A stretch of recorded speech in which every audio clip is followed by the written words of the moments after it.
ఇలాంటి mobile repairing videos కోసం మన ఛానల్ అయితే సబ్స్క్రైబ్ చేసుకోండి ఫ్రెండ్స్. ఎందుకంటే నేను చేసే ప్రతి ఒక్క వీడియో మీరు నోటిఫికేషన్ ద్వారా అయితే పొందగలరు.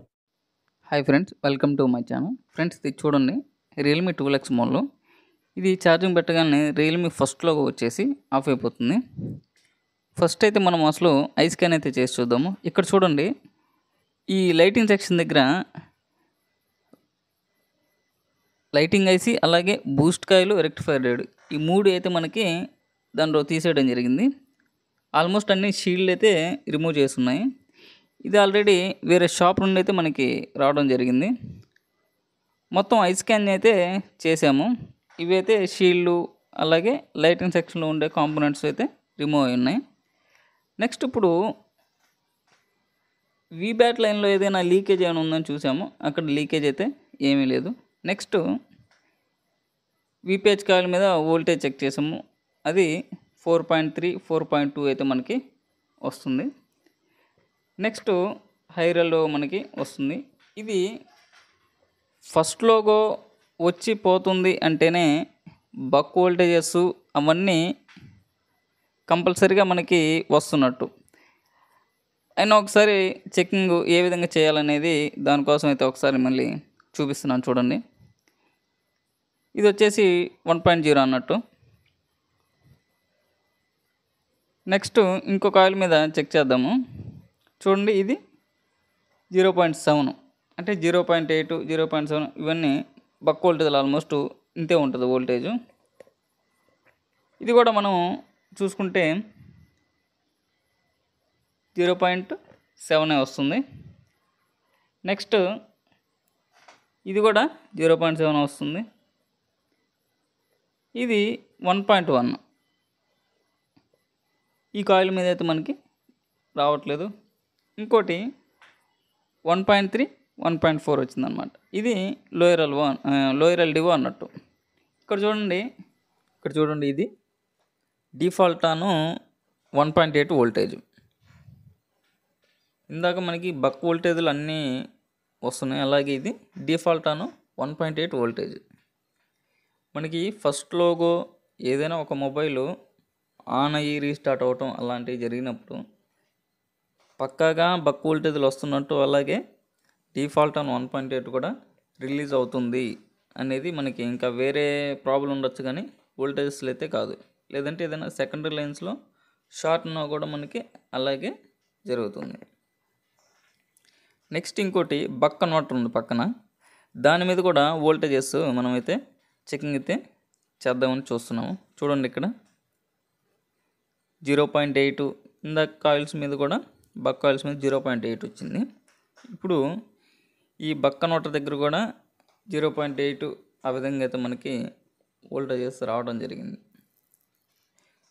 ఎందుకంటే ఇది లోగో వచ్చిపోతుంది కాబట్టి నాకు తెలిసి వోల్టేజ్లు అయితే ప్రాబ్లం ఉండదు. కాకపోతే ఎక్కడ సెకండరీ లైన్లో షార్ట్ ఉండటం ఆ విధంగా ఏమైనా ఉంటే అలా జరుగుతుంది. అందుకోసం ఎక్కడైనా షార్ట్ ఏమైనా దొరుకుతుందేమోనని జిఆర్ పెట్టుకుని మొత్తం చెకింగ్ అయితే చేస్తున్నాను. ఇందుకైనా మంచిది అని డీసీ మీద ట్రిగర్ చేశాను. ఇక్కడ ఏమైందంటే డీసీ మీద మనకి పర్ఫెక్ట్గా ఆన్ అయిపోయింది. ఫైనల్గా అర్థమైంది ఏంటంటే, ముందు లైటింగ్ రిపేర్ చేద్దాం, అప్పుడు దాని మీదకి వెళ్దాం అనుకున్నాం. డీసీ మీద ఆన్ అయిపోయింది కాబట్టి ఇది పక్కా లైటింగ్ చేస్తే క్లియర్ అయిపోద్ది అని అర్థమైంది.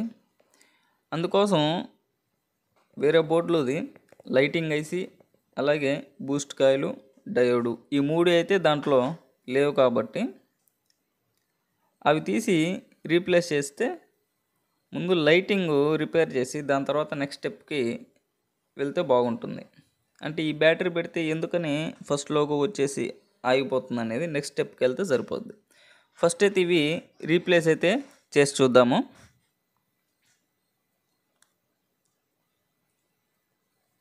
చూడండి, ఫస్ట్ ఐసీ ఏ డైరెక్షన్లో ఉందో చూసుకొని కరెక్ట్గా ఆ డైరెక్షన్లో అయితే వేయాల్సి ఉంటుంది. అలాగే రెక్టిఫైర్ డయోడ్ కూడా ఏ డైరెక్షన్లో అయితే ఉందో అదే డైరెక్షన్లో వేయాల్సి ఉంటుంది.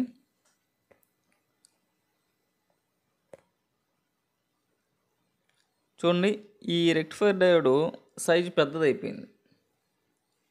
ఇంకా అందుకోసం వేరే డయోడ్ అయితే మనం రీప్లేస్ చేయాల్సి ఉంటుంది. చూడండి, ఇంకో బోర్డులో ఏదైనా ఎక్కడైనా ఉందో చూస్తే ఈ బోర్డులో ఉంది. ఈ డయోడ్ అయితే మనం రీప్లేస్ చేసి చూద్దాము.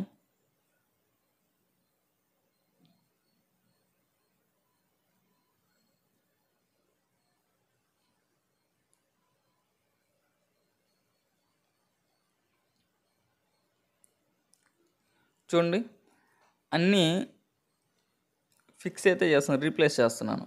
అంటే boost coil, rectifier diode, lighting IC replace అయితే అయిపోయింది. ఇప్పుడు ఒకసారి బ్యాటరీలో ఎంత వోల్టేజ్ ఉంది అనేది అయితే మనం ఒకసారి చెకింగ్ అయితే చేద్దాము. చూడండి, 3.1 వోల్టేజ్ అయితే మనకి వస్తుంది. ఇప్పుడు ఒకసారి బూస్టింగ్ అయితే పెట్టి చూద్దాము. బూస్టింగు చాలాసేపు, చాలా టైం వరకు పెట్టడం జరిగింది, అయినా కూడా దానికి వోల్టేజ్ అయితే ఇంప్రూవ్ అవ్వట్లేదు. చూడండి, 3.1 సేమ్ ఇందాక ఎంత ఉందో అంత ఉంది, కాకపోతే ఫాస్ట్గా డ్రైన్ అయిపోతుంది. మళ్ళీ బూస్టింగ్ పెట్టాను.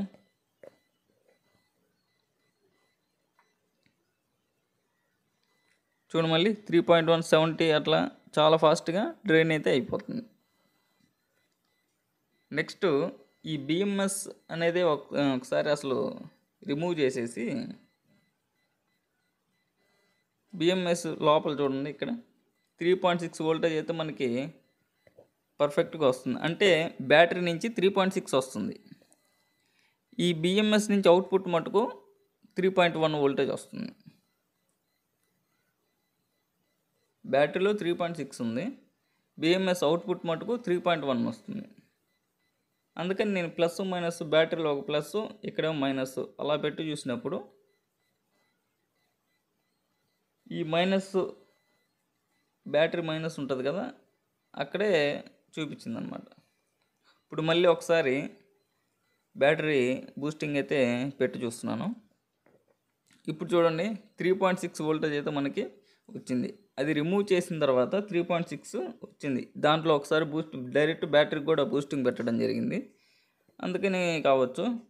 అయినా కూడా మొబైల్ ఆన్ అవుతుందంటే సేమ్ ఫస్ట్ ఏ కండిషన్ అయితే ఉన్నిందో సేమ్ అదే కండిషన్ అయితే మనకి చూపించడం జరిగింది. అందుకని ఏం చేస్తున్నానంటే ఈ బిఎంఎస్ని రిమూవ్ చేసేస్తున్నాను. ఈ బిఎంఎస్ రిమూవ్ చేసి, ఈ బిఎంఎస్కి మన దగ్గర ఉండే డీసీ పవర్ సప్లైని వాటికి సాల్డరింగ్ చేసి ఒకసారి ఆన్ అవుతుందా లేదా, అసలు బిఎంఎస్లో ప్రాబ్లం ఉందా లేదా, అసలు ఇంక వేరే ప్రాబ్లమా, ఈ బిఎంఎస్ఏ అసలు ప్రాబ్లం అనేది, దానికోసం అయితే డీసీ మీద అయితే ఆన్ చేసి చూశాను. చూడండి, ఇప్పుడు అవుట్పుట్ వోల్టేజ్ కూడా మనకి ఇన్పుట్ ఎంత ఇచ్చామో అంతే వచ్చింది, కానీ మొబైల్ అయితే ఆన్ అయింది. అంటే బిఎంఎస్ ప్రాబ్లం అయితే కాదు అనేది అయితే క్లియర్గా అర్థమైంది. అందుకని నేనేం చేస్తున్నానంటే, నా దగ్గర వేరే ఎంఐ బ్యాటరీ ఉంది, అంటే ఓల్డ్ది, దాన్ని అయితే రిమూవ్ చేస్తున్నాను. ఇప్పుడు నేనేమనుకుంటున్నాను అంటే ఈ బ్యాటరీని కనెక్ట్ చేసి చూద్దామని అయితే, చూడండి, దానికి 3.6 వోల్టేజ్ ఉంది. అందుకోసం ఈ బ్యాటరీ దాన్ని కనెక్ట్ చేసి చూద్దామని ట్రై చేస్తున్నాను. చూడండి, కరెక్ట్గా దాని ప్లస్ మైనస్ కరెక్ట్గా మనం ఫిక్స్ చేయాల్సి ఉంటుంది. రివర్స్ ఇస్తే మళ్ళీ ఆ బిఎంఎస్ డ్యామేజ్ అయిపోయే ఛాన్స్ ఉంటుంది. ప్లస్ మైనస్ కరెక్ట్గా మనమైతే ఇవ్వాల్సి ఉంటుంది. ఇప్పుడైతే నేను వేరే ఎంఐ బ్యాటరీ ఉంటే దాన్ని అయితే ఫిక్స్ చేసి ఒకసారి చెక్ చేద్దామని చూస్తున్నాను. చూడండి, ఇక్కడ 3.6 ఉంది అక్కడ వోల్టేజ్, అలాగే అవుట్పుట్ కూడా 3.6 వస్తుంది. ఒకసారి మనము మొబైల్కి పెట్టి చెక్ చేద్దాం. చూడండి, మొబైల్కి అయితే బ్యాటరీ ఫిక్స్ చేశాను. ఒకసారి ఛార్జింగ్ అయితే పెట్టి చూద్దాము. చూడండి, ఛార్జింగ్ పెట్టాను. చూడండి, రియల్మీ లోగో మనకి లైటింగు వచ్చేసింది, అలాగే ఈ ప్రాబ్లం కూడా సాల్వ్ అయింది. చూడండి, రియల్మీ బ్యాటరీకి మళ్ళీ తర్వాత రీఫిక్స్ చేసి పెట్టిన తర్వాత ఈ బ్యాటరీ కూడా మనకి సెట్ అయిపోయింది. చూడండి, పర్ఫెక్ట్గా ఆ BMS తీసి ఒరిజినల్ బ్యాటరీకి పెట్టగానే మనకి సెట్ అయిపోయింది. ఫ్రెండ్స్, ఈ విధంగా అయితే మనం మొబైల్ రిపేర్ చేసుకోవాల్సి ఉంటుంది. ఈ వీడియో నచ్చినట్లయితే లైక్ చేయండి ఫ్రెండ్స్. Thank you.